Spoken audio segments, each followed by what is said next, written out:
Shumon Chakravarti. I work at IFPRI. And Soira, would you like to introduce yourself? I'll bring a mic.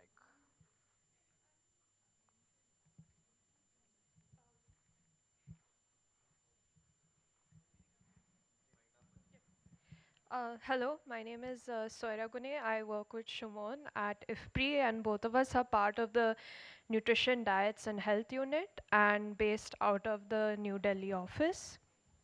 Yeah, so we set up this learning lab.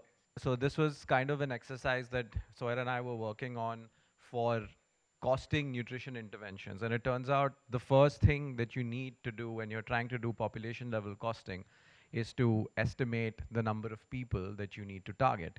And unlike the more common way of estimating beneficiary populations, which is we use surveys and primary data or secondary data and calculate the percentage of, say, women covered for an intervention. This is a more involved exercise which actually requires data on populations. So populations include things like the total number of pregnant women in a particular geography, or the total number of children aged, say, 6 to 9 months, which is a very specific age range for a particular intervention, for example. And given the fertility dynamics are constantly changing, sometimes you get surprising results on some. You can make completely opposite inferences if you look at percentages versus if you look at total populations. And so, just to motivate this, we'll begin by giving you an overview of just what kinds of interventions we tend to look at for the first 1,000 days. And if you're going to start a study like this, how would you go about selecting the interventions? And yeah.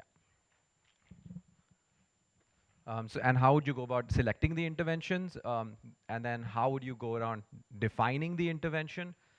And then estimating the denominators and the numerators, and so on. So we'll walk you through these steps.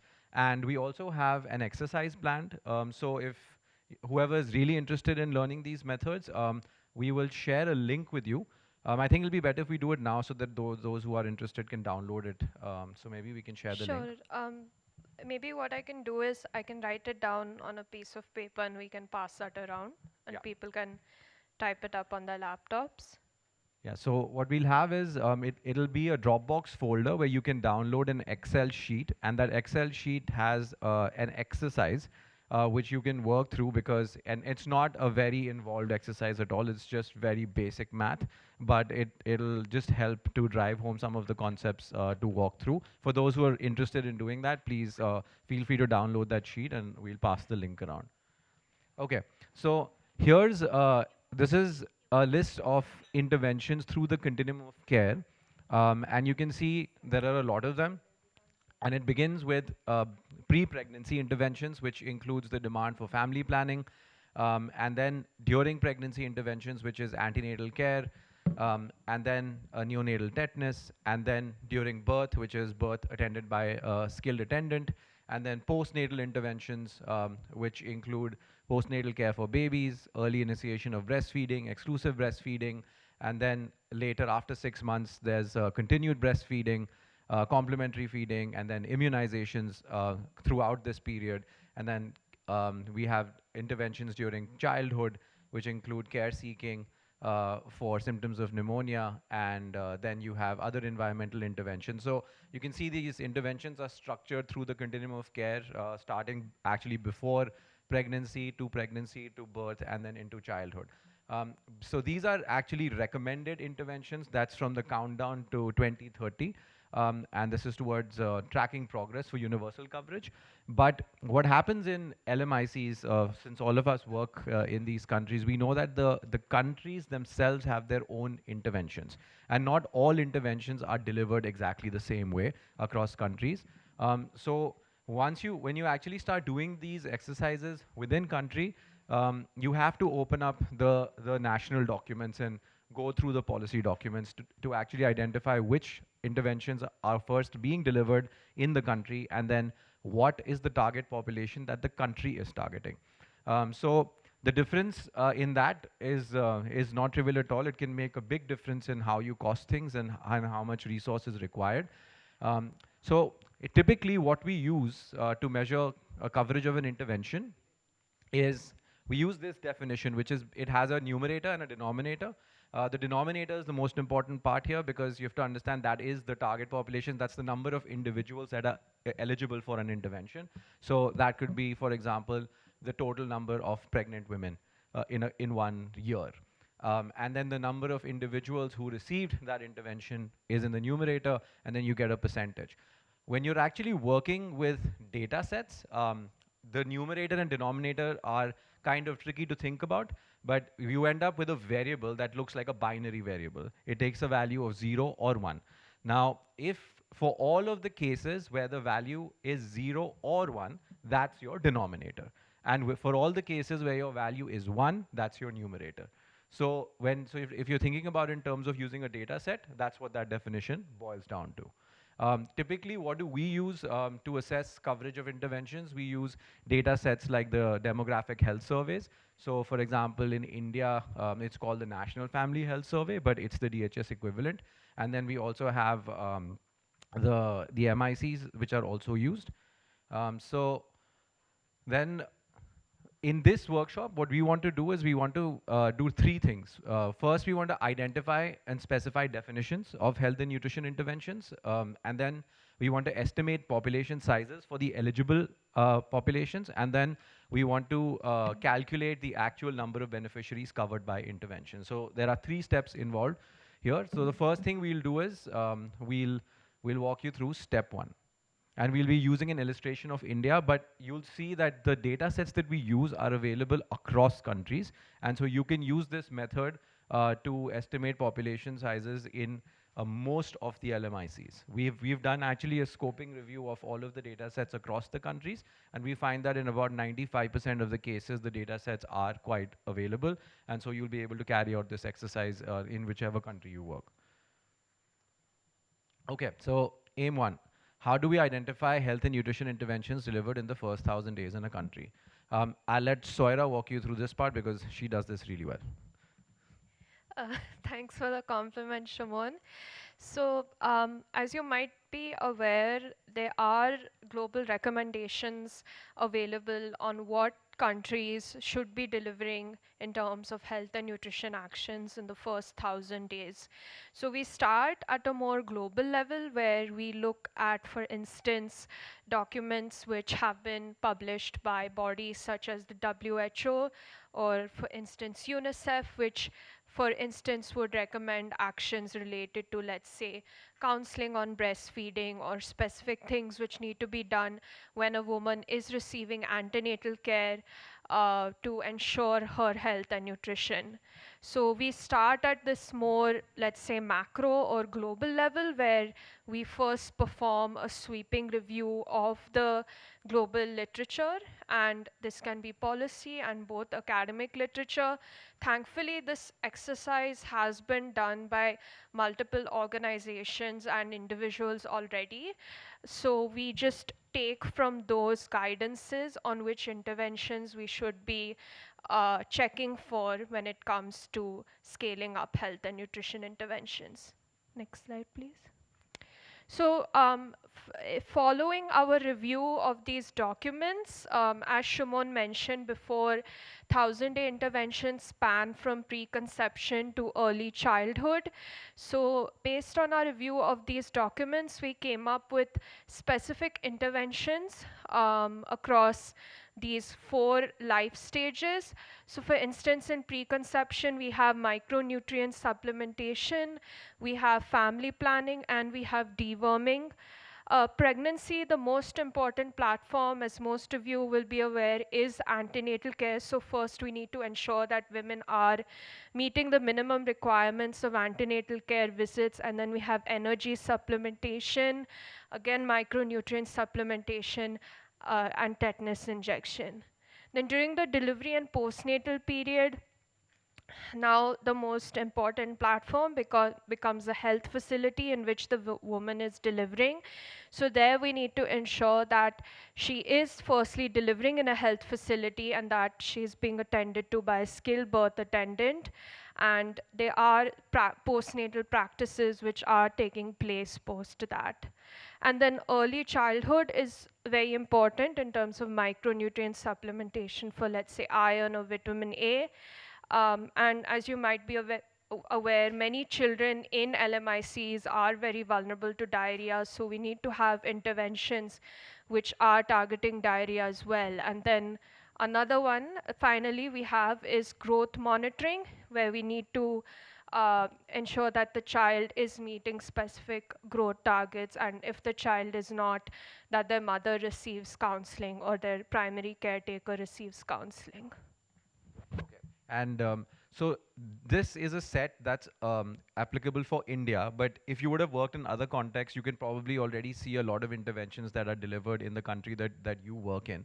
And if you wanted to go beyond this set of interventions, for example, India also does a cash transfer during pregnancy and I think lactation period. So one of that is called the JSY, the Janani Suraksha Yojana, where women receive a certain amount of money for coming for institutional deliveries.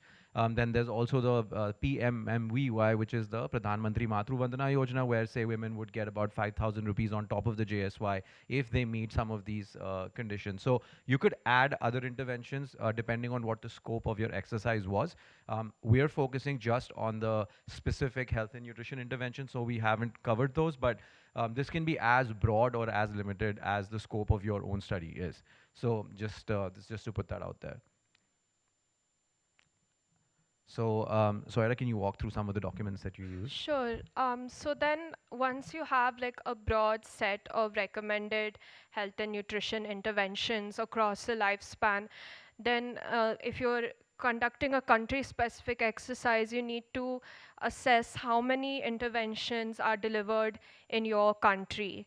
So again, this is a very India specific example in terms of these are some government program documents related to the interventions being delivered, but similar exercises can be carried out for other countries.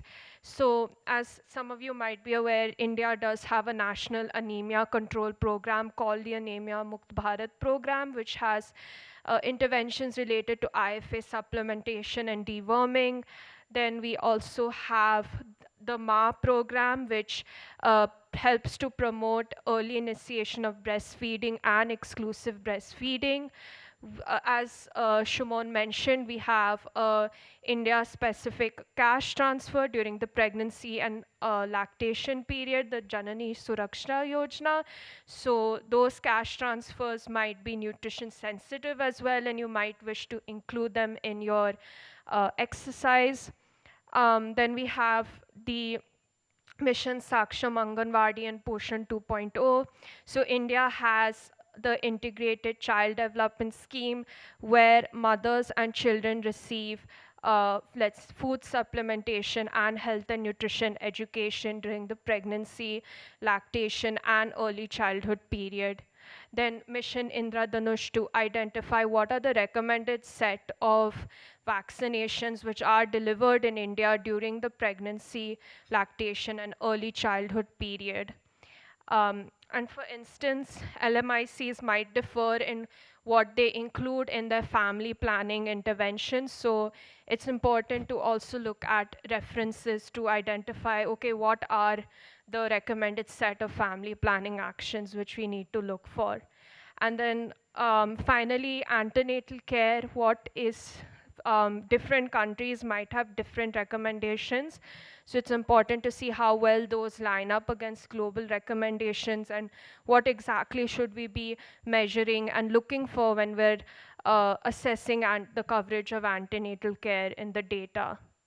Yeah. Yeah.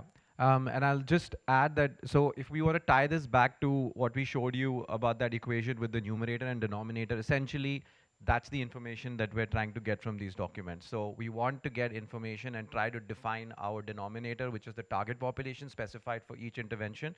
And we want to get the numerator, but that we'll get from the data. But this is basically trying to identify, okay, who are we trying to target? What's the intervention that we're using to target that population with? So and these documents are available across most countries. Some of them might not be in English, so sometimes you might have to translate from the local language to actually understand, but it can be a very intensive exercise also. In India, I think we found that there was fairly decent documentation across most of the interventions. And there's also sometimes people have done reviews, and so you can also read other people's reviews to see what kind of interventions they have looked at, where they might have also cited some of the documents themselves. So those are other sources that can also be used for that. Okay, so um, an example of this. So have we covered this, or do you want to say something on this? No, so just taking a step back in terms of, okay, now you have the set of interventions, but you need to also then maybe identify what are the intended beneficiary populations, because this will help you with coverage measurement, and then also projecting the populations which you need to estimate. Yeah, so I think great examples of that would be, for example, when we've defined women aged 15 to 49 there for family planning interventions, is because that would be women in the reproductive age group. Pregnant women, again, would be from that age group, but it would be a subset of that age group. And then the total births, again, would be, it's a different population, and then you'll have to calculate all sorts of changing dynamics, because there's infant mortality, under 5 mortality, changes in fertility. So a lot of this in real life keeps changing and moving.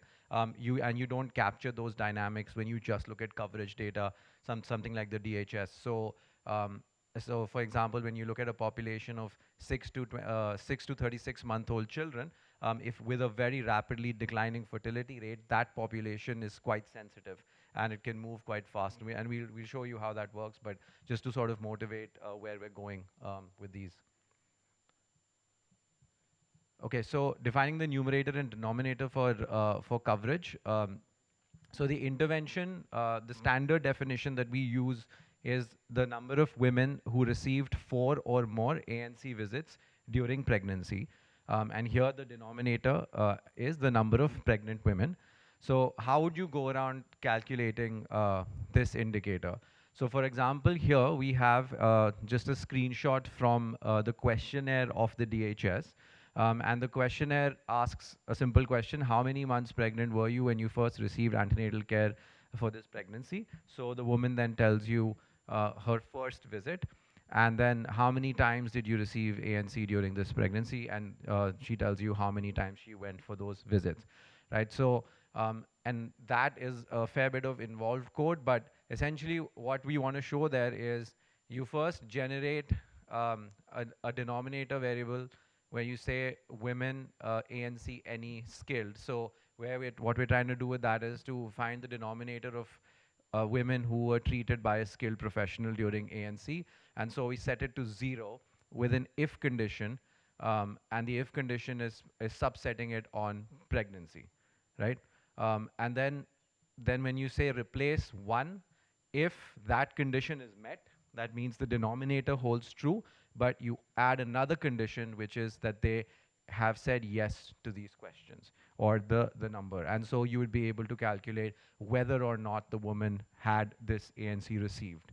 And then you could do something similar to actually put in the numbers. For example, if you wanted to calculate the number of visits, so you would calculate a similar indicator with the same denominator, but it would be more of a discrete indicator rather than a binary indicator.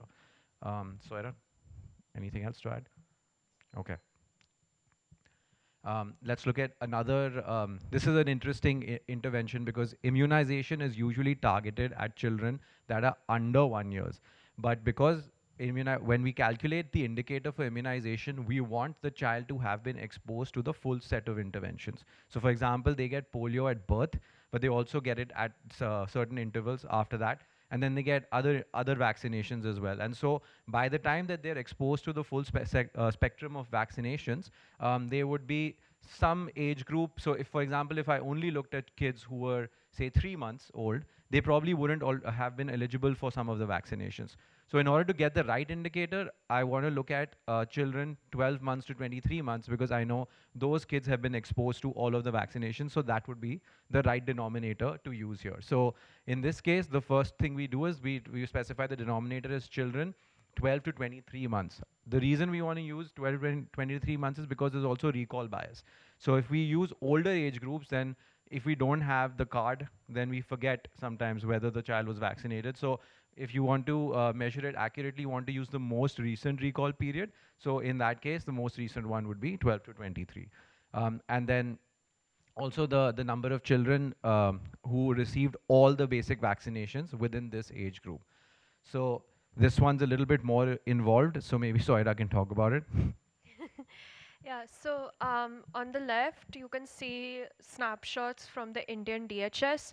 So the way the Indian DHS collects information on the child's immunization status is through the vaccination card, or if the mother does not have that available, it asks questions and uses the mother's recall. So the top snapshot is from the vaccination card. So the enumerator is instructed to copy down the day, month, and year for all the recommended set of vaccinations. And then if you look below, we have the questions related to the mother's recall. So for instance, for polio, the question is polio vaccine, that is drops in the mouth, including vaccine received in a pulse polio campaign. So the mother is then asked to respond yes, no. And it also then asks, okay, following that, did the child receive the recommended second and third dose as well? So how do we operationalize this information in the code? So if you look at the raw DHS data, we have indicators both we have indicators based on whether the child received the vaccination or not, based on both the mother's recall and the vaccination card. So for instance, if we look at the case of polio here, H4, H6 and H8 indicate the first, second and third dose of polio respectively. So it's a 0, 1, where 0 indicates that the child did not receive the dose, 1 indicates that the child did receive the dose. The denominator here is children who are 12 to 20, 12 to 23 months. So we make that restriction, and then we only consider, so we then, sorry, here we do not make the restriction for 12 to 23 months, but we say that, okay, if the, consider the child has received all 3 doses of polio if all of the dose indicators are equal to 1. And then when we are collating this into the full immunization indicator, we have separate indicators for BCG, measles, polio, and DPT. And basically we say, okay, then we say create the full immunization equal to 1 if the child has received all of these recommended set of vaccinations. And if we want to make a age specific indicator, that is restricting it to 12 to 23 months, we create another indicator and we say make it equal to the full immunization binary indicator if child age is meets the requirement of 12 to 23 months.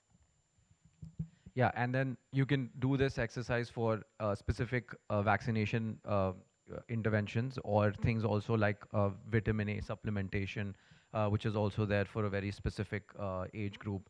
But this is generally, this is probably one of the most complicated indicators to construct, the immunization one, so we thought it would be a good example to illustrate. Okay, so weighing during childhood. So now we're at the number of children who were weighed, and the denominator is the number of children below 5 years. So as you can see here, the denominator is much larger because the target population is the number of children under 5, and so we don't make age restrictions here. Again, the question is fairly straightforward. In the last 12 months, how often has name, which is basically the child's name, been weighed? How often has the child's weight been measured by the Anganwadi or ICDS center? The ICDS center in India is basically where the weighing happens. And then these options are given, and we'll be basically interested in the options 1, 2, 3, and 8 we would ignore. So here you could make a choice.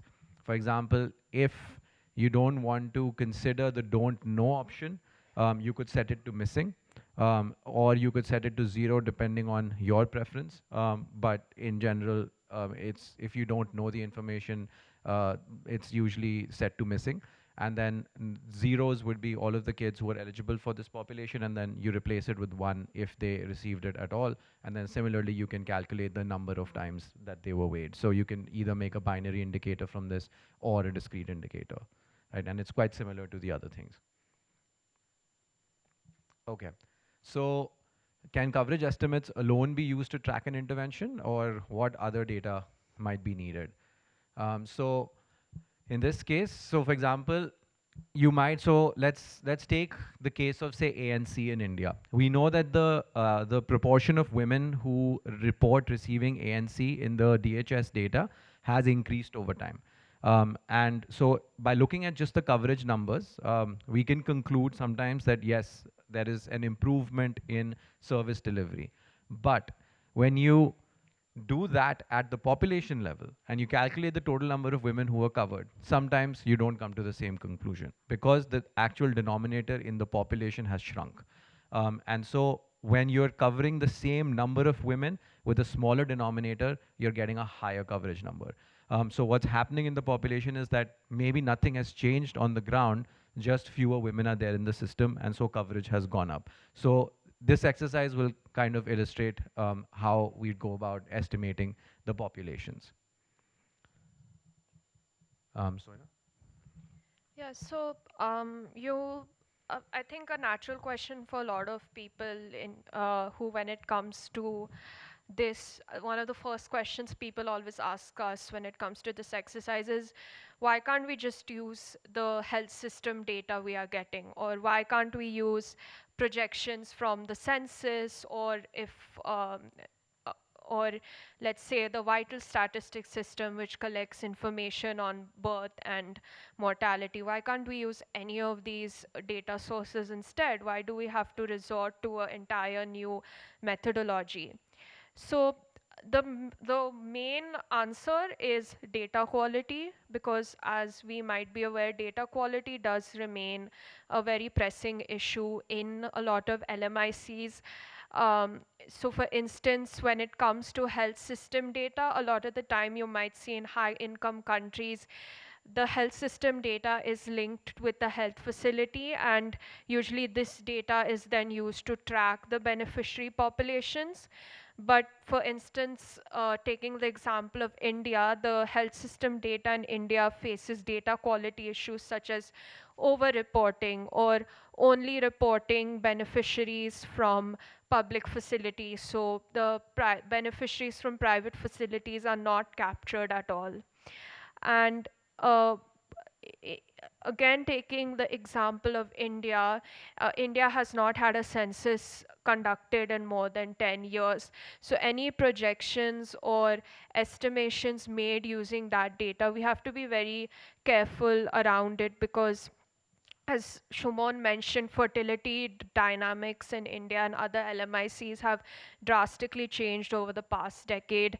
So it's not a very reliable source, and therefore we might need to resort to other sources for these projections.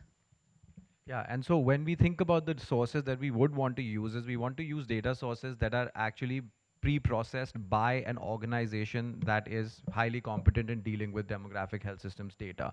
So there are data sets available where I think people who do that for a living, demographers, and we have to put some of our trust in what they do, their methodology, because their estimates are rigorous. They're put through many new Bayesian methods to make sure that they fall within expected ranges. And so one of the things that we believe is that data sources that are available that have already looked at all of the possible sources of population data are better than just relying on one or two, which and then starting from scratch. So that's the approach that we'll be using. So we'll be using some of the most credible sources of demographic data that are there available for all countries. Can I just add one point? And this is not to say that people cannot use the methodology which we will introduce to you today on health system or census data. It's just to introduce you to a methodology which can be easily applied to multiple countries for the data sources we recommend. So you are welcome to perform your own projections or use data from health systems as well for the methods we will go on to share in this session. So now we're moving on to the second aim, is how do we estimate populations that are eligible for the intervention. So hopefully we've got our indicators constructed by this point. We've got percentages and coverage numbers ready because we've calculated all the indicators, and now we want to actually calculate the total number of people that are eligible for these interventions at the population level. For this, um, should we talk a bit about the data sources first, or how do we want to do this?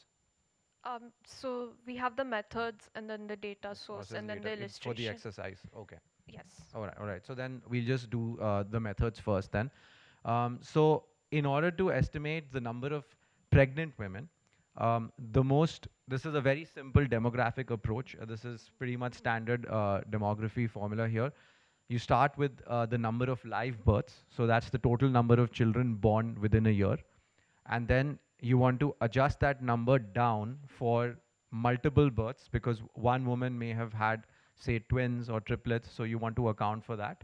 And then you want to adjust upwards for stillbirths because we want to capture, because a pregnant woman would have still gone for ANC even if her birth ended up in a stillbirth. So you want to add that to the estimate. So you start that with live births, adjust downwards, and then adjust upwards again for stillbirths, and then you'll estimate the total number of pregnant women. So any questions about this? Maybe we should pause and ask maybe if they have some questions or So something. Yeah. if we can maybe take a few questions at this point. We want this workshop to be interactive. So does anyone have any questions based on what we've shared until now? Uh, oh, okay. So to maybe just give a mic around and There's a mic here as well.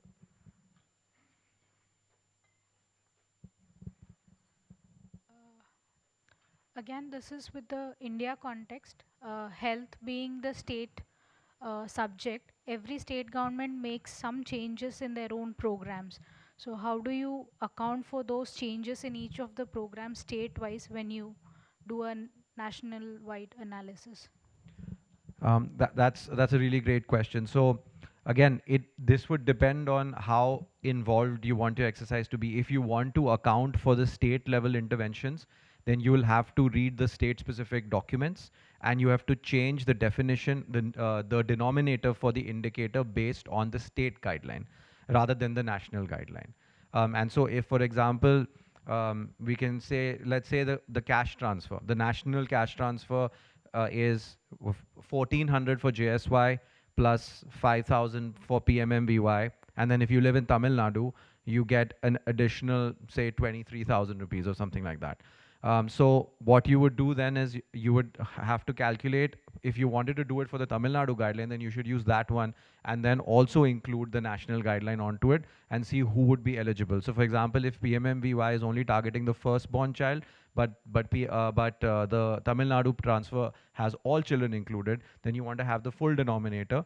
And you might want to make restrictions like, okay, so the firstborn would get 23,000 plus 1400 plus 5,000, so then I'll consider them covered. But the other children would only get 23 because they'd be excluded from the national. So you'll have to play around based on the definitions that are given in the programmatic guidelines.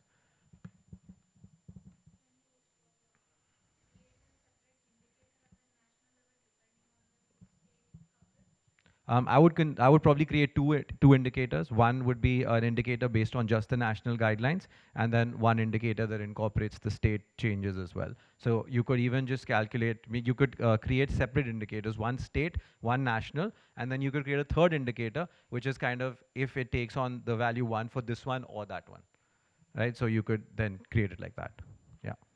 Any other?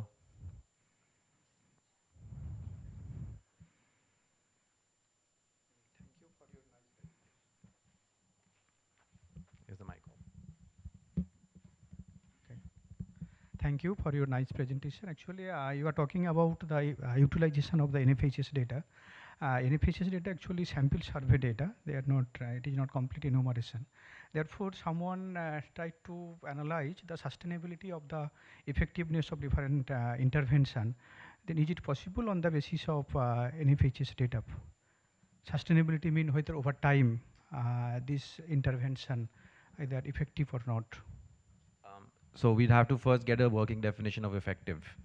What do you like? What do you specifically mean by that? Effective means suppose for a particular time period, a particular intervention able to overcome the deprivation, then whether these sorts of deprivation sustained or not in other period, in the next period. Okay. Are you talking about, for instance, projecting coverage beyond? Yes, yes. So I think there is methodology to project coverage based on historical trends in the data. You can either do a simple linear trend and see where coverage would be based on past historical trends.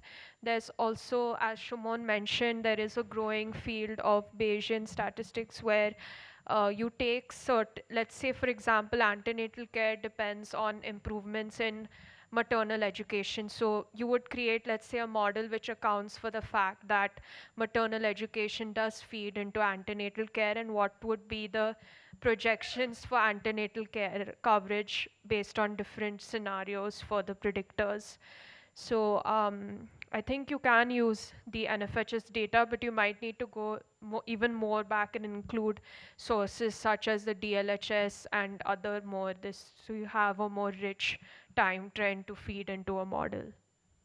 And also to say that just because we know, especially when it comes to health systems, just because the trend has existed in the past, it's not necessary that it's going to continue in the future. So always take that with a grain of salt. There are also methods available where you can pool multiple data sources together and do kind of a meta coverage estimate. But those are kind of beyond the scope of this, but there are methods available, and maybe we can talk about that if you're interested. But right now, I think stats is moving a lot towards using as much data as possible and trying to come up with the best credible interval for each of these interventions. So instead of relying on just one data set and saying the number is exactly 55.3%, which we know it is not. It can change based on measurement error and all that. It's better to use as much information about the population as possible and say, okay, we think the credible range for coverage is somewhere between 60% and 70%. And that's kind of more what we can actually genuinely say with the data that we have. We like to use very specific numbers, but all these data sets have inherent issues, right? So to know that the number is exactly this or that, those numbers keep changing. Okay, so I hope this definition was intuitive to everybody on why this would be an estimate for pregnant women.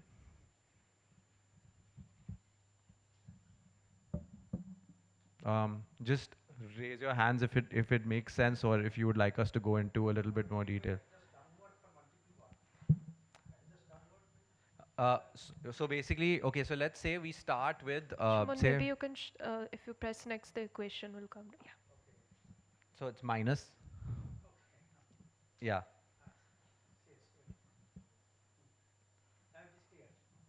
Okay.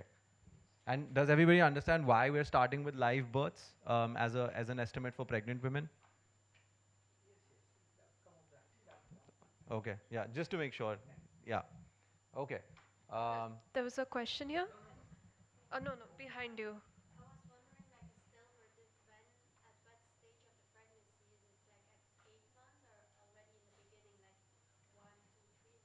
So here when we refer to stillbirth, it refers to when the woman is giving birth, and that would, what you're referring to earlier than birth would be fetal loss, like miscarriage or abortion. Yeah. Yeah. And so we are adding the stillbirths is because we're assuming that the stillbirths are not included in the live births estimate, right? So, but we know that the women who had a stillbirth would have still been eligible for all the pregnancy interventions. So we want to add that to the number to get the right number of pregnant women. So that's the logic there. Okay, so a little mathy equation, but it's really simple, and Soira will tell us why. Thanks, Shumon. So this is just to explain how we would arrive to the total number of women who had a birth using the live births and the proportion of women who had a stillbirth, because in many times we have data for live births and we know the proportion of women who had a stillbirth, but we do not for instance, have population projections readily available for women, for the total number of women who had a birth. So we start out with a simple equation. So here BL refers to the total number of women who had a live birth. S here is the proportion of women who had a stillbirth, and BT is the total number of births. So what the first equation simply is saying is that the live births is equal to 1 minus the proportion of stillbirths into the total number of births. So if we want to estimate or derive the total number of women who had a birth using the first equation, if we just simply take that 1 minus s to the other side, it becomes total births is equal to the total of women with a live birth divided by 1 minus the proportion of women who had a stillbirth. And this will maybe become a bit clearer when we're walking through the illustration as well. Yeah. And so if you think about what would happen to these terms, so for example, S is a proportion, so it's less than 1. So once you subtract, for example, S is 0.1. So if you subtract that from 1, then your denominator there becomes less than 1. And so the number of total births would be necessarily larger than BL because you've reduced the denominator to less than 1. So so that's pretty much what we're doing. That's why it's increasing. Yep. So just to estimate the number of pregnant women at any given time in this particular community, that also we can do, right, with the crude birth rate, and then there are certain ways through which, because there are many new geographies when an organization ventures into, they don't know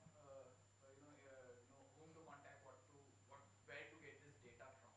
Mm-hmm. A new geography there, based on the populations, crude birth rate that was anywhere close, like 2 years back or 1 year back or 5 years back, Yeah. you can still predict what proportion of pregnant women, what proportion of population would be the pregnant women at any given time, right? So that Right. typically we use when we don't have this information. Yes. So the another like demographic equation is total population multiplied by crude birth rate gives you the total number of live births. Yeah, okay. But to estimate the pregnant women, I'm saying that because then we'll have to again consider the stillbirth rate and So yes. So I know sometimes when you're doing subnational analysis, you don't always have these rates readily available. But one of the advantages of using something like the demographic health survey is that it gives you subnational identifiers. So let's say you were interested in looking at this equation for a village. Obviously, the DHS is not representative for that village, but it does give you some information on what the stillbirth rate in the district looks like, and it is representative for the district. So using the same data set that we use to calculate the coverage numbers, you have this variable and you can calculate it for that district. So to improve the estimate that you just spoke about, you can use the data set that you were working with and fine tune it even further by getting that at the district level. So having access to the unit level DHS data is really a powerhouse when you're doing these kinds of things because it gives you access to all these rates. But even NFHS is giving nowadays, sorry to add No that problem, we yeah. are from IITs, that's why I just, Right. NFHS is giving estimates at district level. You can find that DHS is also now available at some of the cluster level data, but we can make comparison what we do. We make, like, so for example, what Pawan, if Pawan want to do some intervention in particular geography, just to match whether it number varies very differently what the district estimate is, we can like identify that particular geography, and because we know that every PSU has 22 representatives, roughly we will get whether we are, how far we are from the district estimates. So great, and we have somebody who actually works with the data and collects the data, so that's amazing. Yeah, so that's a great point. So the GPS coordinates are also available now in the NFHS data, or even in most of the DHS data rounds, right? So that's a great point. If you wanted to go very subnational, although they do kind of distort the GPS coordinate by a few kilometers so that the actual beneficiaries are protected, but you will still know within a say a 10-kilometer radius what the rate is. And if you have 22 women, your sample might be a little bit noisy, but what you can do is you can look at the district average, look at the average for that cluster, the one that you're interested in, so at least the closest cluster to that. If the range is not too much, then you can maybe credibly rely on it. Or what you can do is there are these estimators called shrinkage estimators, which is like a random effects estimator. And you could, so what you say is that, okay, I have a number at the village level, but I don't trust it fully.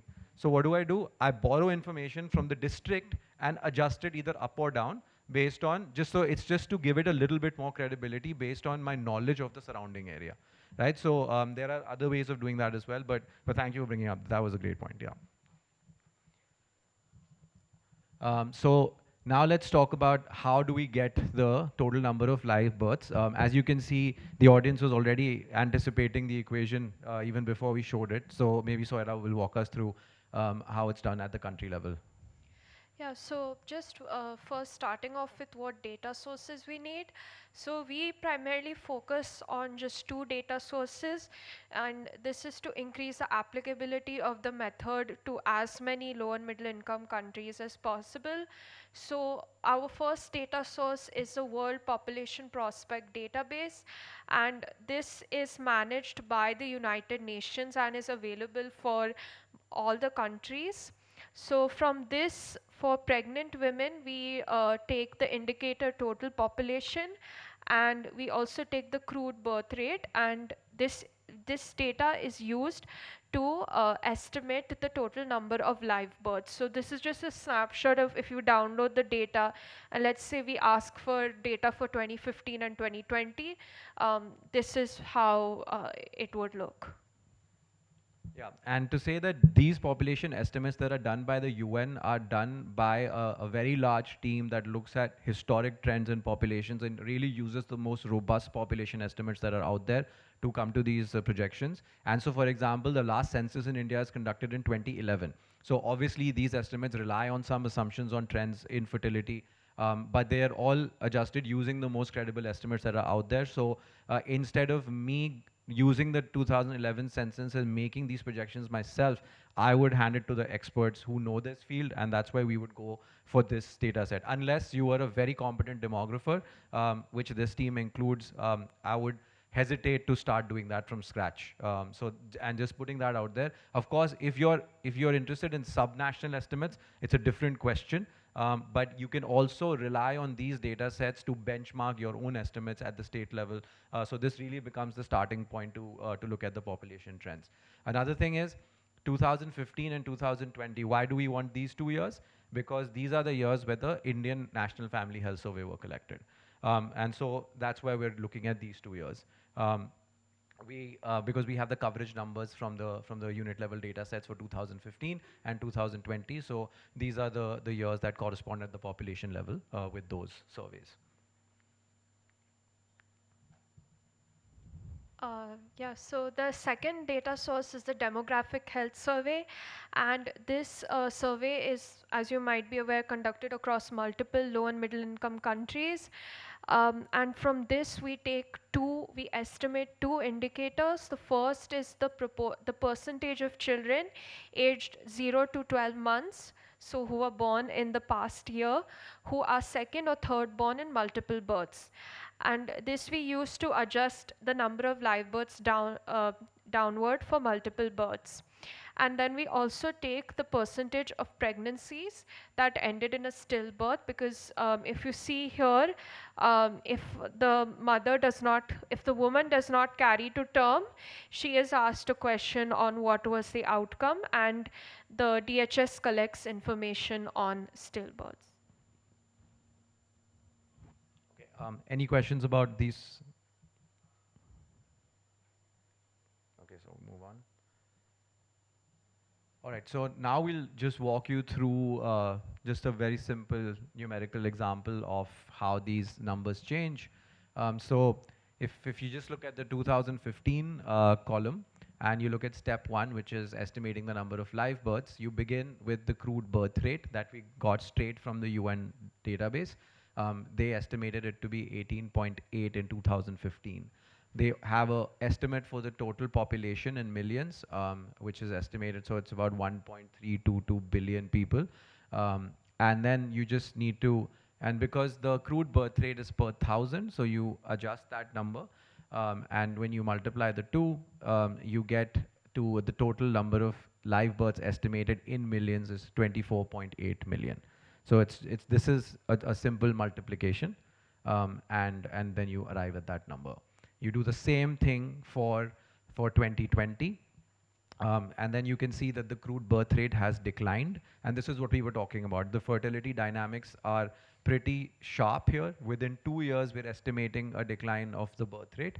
But the total population is increasing. And so the net result is, what we're seeing is that the total number of live births in India actually dropped between 2015 and 2020. And so sometimes when people look at population data and you hear about India's population is increasing, people would think, like almost assume that the total number of live births would be increasing, but that's not the case. And that's because this is an interplay of how many pregnant women are there in the population and how many children do they give birth to. And so that's why it's important to look at these numbers very carefully. So step 2, Soira, maybe you can walk. Yeah, so once we've obtained the number of live births, the second step is to estimate the percentage of children born in the last year who were either a second or third born in a multiple birth. So it's around the same in 2015 and 2020, around 0.8% of children born in the last year were either second or third born in a multiple birth. And then using that, we multiply that with the number of live births to arrive to the number of live births that were second or third born in a multiple birth. So again, similar across the 2 years, around 0.2 million live births, so either second or third born in a multiple birth. And we adjust the number of live births downward for this number to arrive at the number of women who had a live birth in millions. So that would be, for example, for 2015, it would be 24.8 minus 0.2, which is 24.6 for 2015. And doing a similar step for 2020, we see that that number is 23 million. And similar to the number of live births, we can see that the women who had a live birth has also declined by around 1.6 million between 2015 and 2020. Yeah. And so when you're doing this exercise, this number that you're subtracting from the first estimate shouldn't be very large, because in any population, the number of, say, twins and triplets won't be that high. So when you adjust for this estimate, if you're getting like major changes from your population that you started with, that should be a red flag, and you should be like, just check that you haven't subtracted a very large number from your initial estimate out of this. It should only be a small adjustment. And then the last part. So we explained the equation in the previous slide. So now just going back to that equation here, our small s in 2015 is 1.4%, and in 2020 it is 1.3%. And performing that calculation we showed on the previous slide, we arrived to the number of women who had a pregnancy that resulted in a birth, which is 25 million in 2015, and in 2020 the number is 23.3 million women. And you can see that for some of these numbers, we have also included a lower and upper bound. And while we're not going much into these, for the estimates that are coming for the DHS, you might be aware these are the confidence intervals. But also for the population numbers, it's important to always give a prediction interval for your estimates as well. So what is the lowest possible number you can arrive at, and what is the highest possible number you can arrive at? And when we say highest possible, this is within 95% confidence interval range, right? Yes, yes. Okay. So basically, when you would calculate the means from the DHS of these rates, you would get a mean estimate and you would get a lower bound and an upper bound with a 95% confidence. So what we are showing in the number, the main number is the mean multiplied and subtracted, but those other numbers are basically the lower bound estimate is used and the upper bound estimate is used. But as you can see, the range is quite tight over there. So These are pretty narrow estimates, but if you were to do this for say a lot of cases, then you might want to, so say imagine you're using this number and then you have to multiply this number later on in the process, which has another upper and lower bound. So then the lower bound and the lower bound of that estimate will come into play. And so you'll see these numbers and these ranges can keep moving. So it's important to keep an eye on these.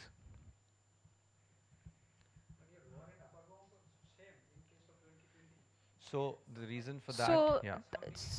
yes, it's in millions. Actually, if you open the sheet we have shared with you, you will see that it's in millions, but just because to save space on the slide, we've reported everything in millions, but there is like numbers following the zero, or so these are just rounded up to millions. Yeah. Yeah, there's just a decimal place is missing, but otherwise, yeah, we do have variation there. Okay, so now if we want to talk about how to now make the two estimates, coverage and populations, talk to each other. So from the exercise we just did, we know what the total number of pregnant women are in millions. So let's start with 2015. You see that the total number of pregnant women was 24.9 million. And then using the DHS constructed indicator, which was women who received antenatal care, we estimated 50.7 women received 4 or more antenatal care visits at the national level in India. And as you can see, even that number has an upper and lower bound associated with it.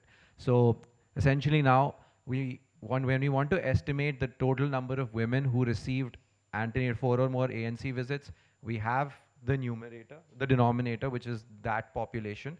We know about half of them were covered. And so we basically estimate that by multiplying the two. And so we know that about 12.6 million women received 4 or more ANC visits in India in 2015. And how we come to the lower and upper bounds is we multiply the lower and upper bounds and we take all the possible combinations of these multiplications and we take the lowest and highest values of all those combinations. And that's how we come to the lower and upper bounds. And the same thing is done for 2020. And so what's really interesting is here, if you look at the percentage of women who are covered by ANC, you can see that the numbers have increased from 50% to 55% approximately. But if you look at the actual increase in the total number of women covered, it's actually quite small. It's 12.6 million compared to 12.9 million. So that 5 percentage point roughly difference at the national level that we were seeing an improvement, when it comes down to actual number of women covered, that improvement isn't actually that large. And that's largely because the denominator has shrunk over time. And so that's what we were saying, that when we sometimes look at coverage numbers, we don't get the whole picture, and that's why this is very important. So now, for example, if the government of India is planning to say address an intervention in a particular locality, now they know that this is roughly the total number of beneficiaries that are eligible. Now 10 years later, it's going to be less than that. So they'll have to adapt their resources according to the changes in the actual beneficiaries that are using these systems. And so this is very important when it comes to actually thinking about implementing interventions at scale. When you're talking about covering millions of people, you need to know how your population is changing over time. And you can't do that just with the survey data that you have in the DHS.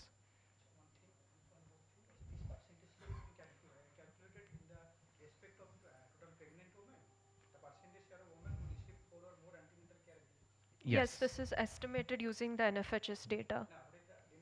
The denominator is pregnant women. Yeah. So so basically, the denominator in the definition of the indicator should be identical to that. So whatever you read there, the number of pregnant women who had, so basically that's our estimate of pregnant women, right? And that is the denominator for that indicator in the NFHS. So that's the only reason we're able to multiply the two. And so that's basically taking a conceptual indicator from the DHS and now saying what does this translate to in a real world population. And that's why you can multiply them. Okay. So, so these are all of the interventions that are covered during pregnancy. And if we walk through the population covered in millions, you can see that there's a lot of changes, and some of them are going up. And so, as expected, we would probably have noticed that the percentage of women covered for all of these interventions during pregnancy would have increased in the NFHS round. So if you would have looked at the NFHS round and you would have seen that these numbers are going up, you would have seen a positive change in the percentages. But how they actually work out in the population, you can see that it might be slightly different. For example, if you look at the tetanus injections, that indicator actually comes down a little bit. So the total number of women covered for tetanus used to be 22 million, whereas now it's 21 million. And this is just a 5-year difference, but you can basically think about how these differences might even be much larger if you're looking at larger time scales and stuff. Yeah, so I think we're actually running a little short on time. We had also prepared an example of children, but I think for now we'll just skip over that, and maybe we can just go to the final exercise, and if people have any questions. Okay. So do folks want to work through the exercise sheet, or would you rather that we present the methods here? Present the methods? Okay, so we can maybe quickly just run through the methods for children as well then. Yeah. Yeah. Okay. So now we will be focusing on estimating children below 5 years, and as you might be aware, interventions which are targeted during early childhood don't necessarily target all children below 5 years. You might need a specific cohort, like for example, vitamin A might target a specific age group, pediatric IFA might target a specific age group. So the World Population Prospect database we mentioned earlier has estimates for infant and under 5 mortality. But then the question arises, okay, what about the mortality rates for the cohorts born in between the 0 to 12 months and then children who have experienced the entire under 5 mortality rates? And one possible solution to this is to linearly interpolate.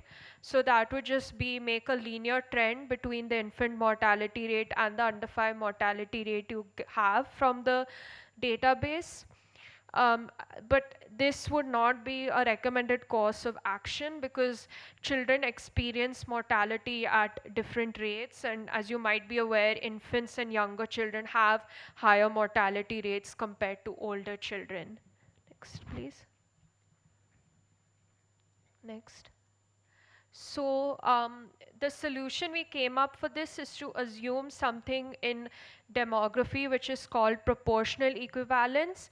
And what that means is that the mortality trends we observe in the Indian DHS, those will correspond to those in the World Population Prospect database. So this does not mean that we're assuming the mortality rates are equal across the two data sets. Instead, we're assuming that the mortality patterns are similar. And the reason you can make that assumption is because the National Family Health Survey, the DHS, is a nationally representative survey. And so if you're getting a mortality rate from that survey from the same time period, what you're really interested in is the curve of mortality. So basically when children are born, they have a very high mortality rate. And then that mortality rate starts to drop very fast, and then it's low and lower, and then by age 5, it becomes like almost a bathtub shaped curve. So what we want to do, because the World Population Prospect only gives us infant mortality and it gives us under 5 mortality. It doesn't tell us how many kids died between the age group of say 12 months to 24 months. It doesn't tell us how many kids died in the age group of 24 to 36 months. And a lot of these interventions are covered for those very specific age groups. So what we want to do is we want to actually estimate how many kids were alive during each of these years for these age groups. And so we need to know exactly what the rates would be if you at the between these intermediate intervals for which we don't have these vital rates. Like infant mortality rate is only for children 0 to 1 years. And under 5 mortality rate is for the entire under 5 cohort, right? But there's something in the middle that we need to calculate, and that's what we're talking about. When we assume proportional equivalence, is because the DHS has all the kids of all those age groups, and we're able to estimate the death curve. What we do is we basically impose the curve onto the onto the WPP. And it sounds very complicated. It's not, I assure you. And we'll walk you through how that's done.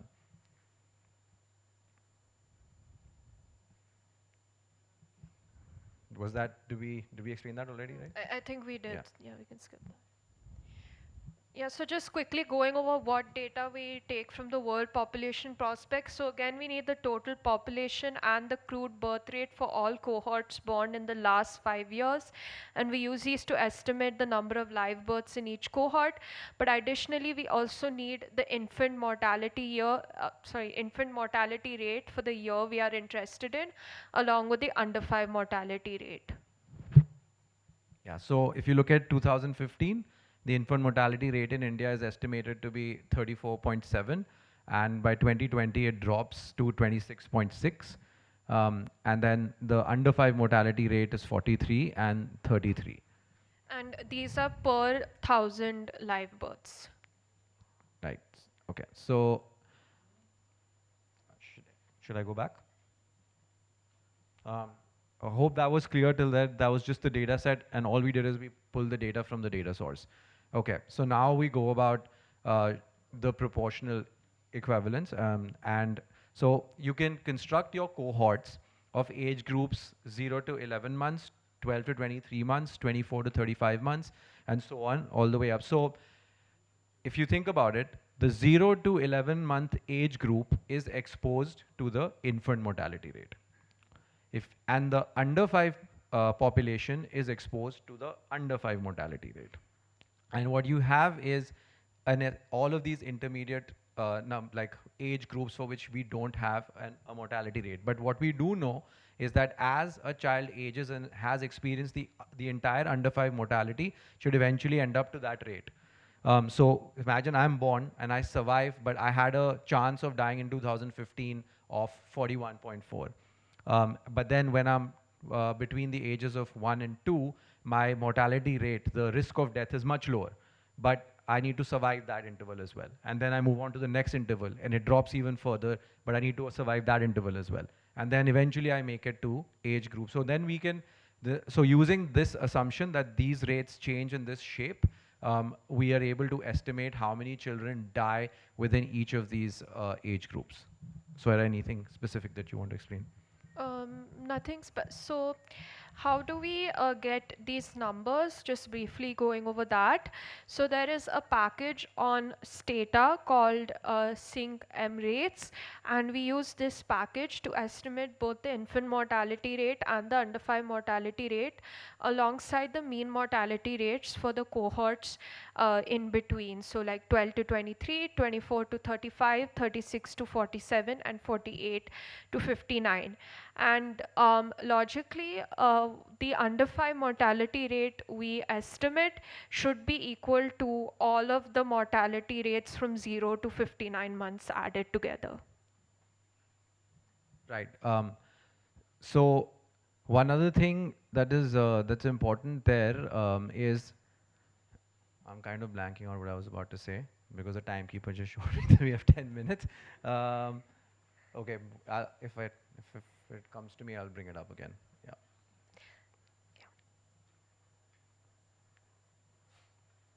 Do you want me to explain? Yeah, sure.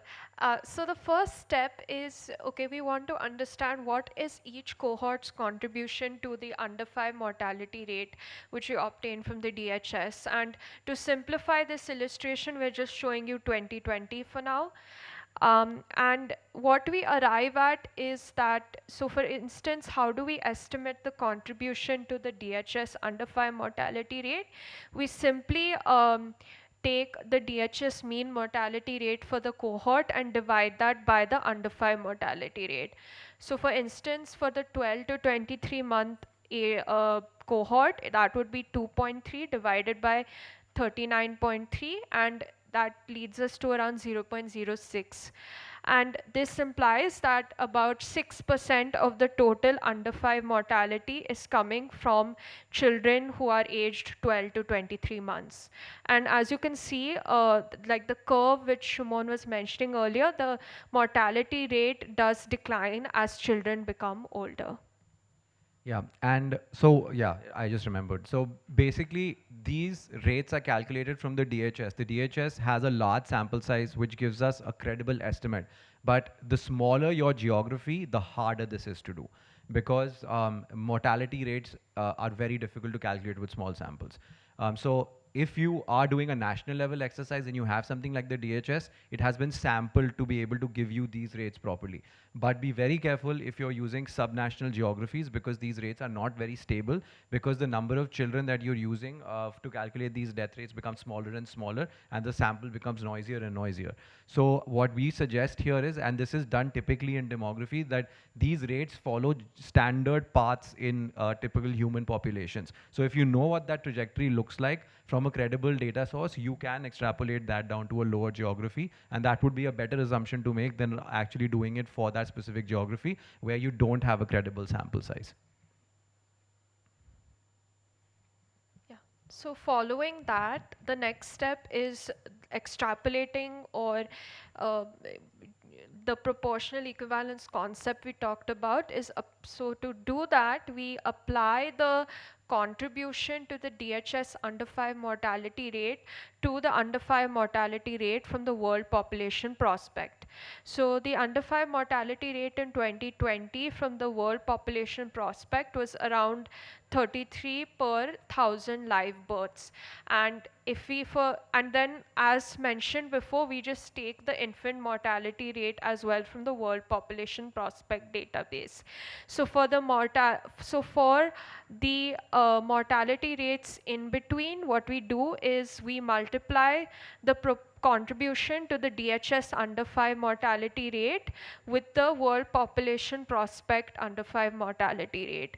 So for instance, again taking the example of the birth cohort 12 to 23 months, we multiply 0.06 with 33 to arrive at the mean mortality, the estimated cohort mortality rate, which is around 1.9 per 1,000 live births. And so all of this is just a very technical way of saying we're trying to estimate how many children are dying after they're born for each year that they age through the population, because those are the populations that we'll be targeting with the intervention. So we want to get an idea of how many children are still alive to be targeted. So that's why we're going through this entire process.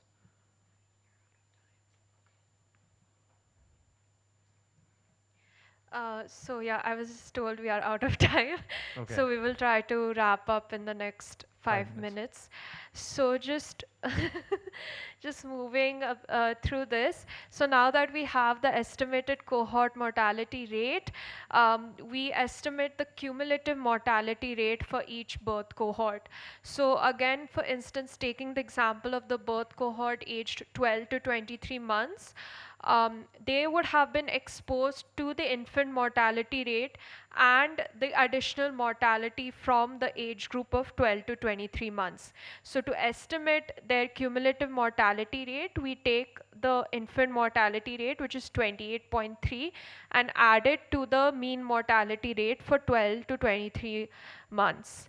And then so for 48 to 59 months, this birth cohort would have been exposed to the infant mortality rate alongside all the mean mortality rates for the other birth cohorts as well. So we add the infant mortality rate to all the estimated cohort mortality rates to arrive at the estimated cumulative mortality rate, which is 33.3 per 1,000 live births.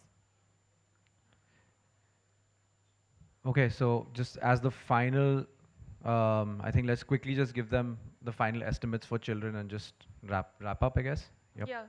So just quickly moving through this, here we have estimated the number of live births in each cohort, which is the total population multiplied by the crude birth rate. Next, please. And then how do we arrive? So now that we have the estimated cumulative mortality rate for each birth cohort, and we have the number of live births in each cohort, we multiply that to get the number of deaths in each cohort, and then we subtract the number of deaths from the number of live births to arrive at the number of living children in each cohort.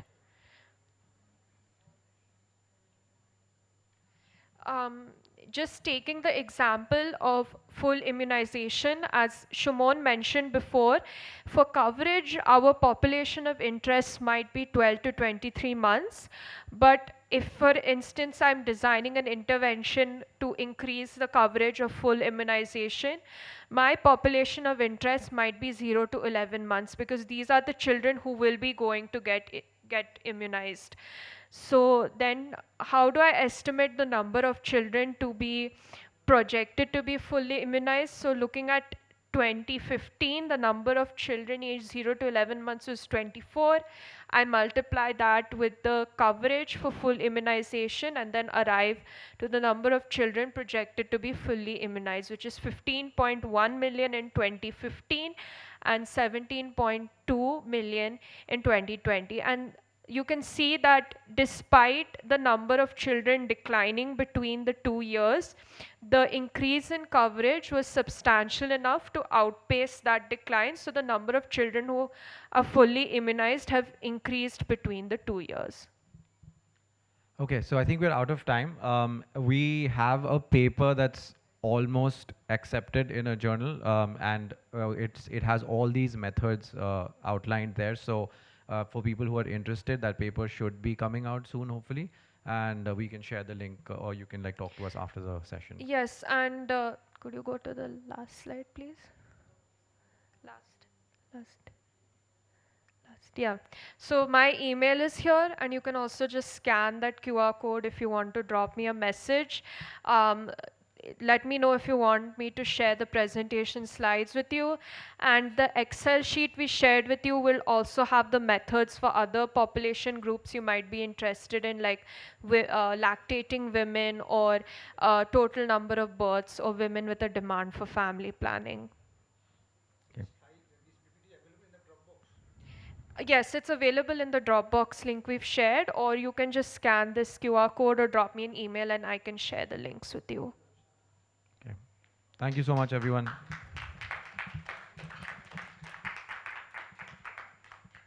Thank you very much. And just to note that all of the presentations from the conference will be available within like a week or so of the conference, so just bear with us, and then we'll also be sending an email notifying you that like photos from the conference are available, you know, slide decks, some of these practical materials. So those will be available online momentarily. A great big round of applause again for the Learning Lab organizers. This was a great practical session. We're starting our next session at 4:30, which is just like a few minutes away. So if you want to mosey on over across the hallway to Lotus Ballroom, we have some exciting prize distributions and other fun updates. So thank you very much, everyone.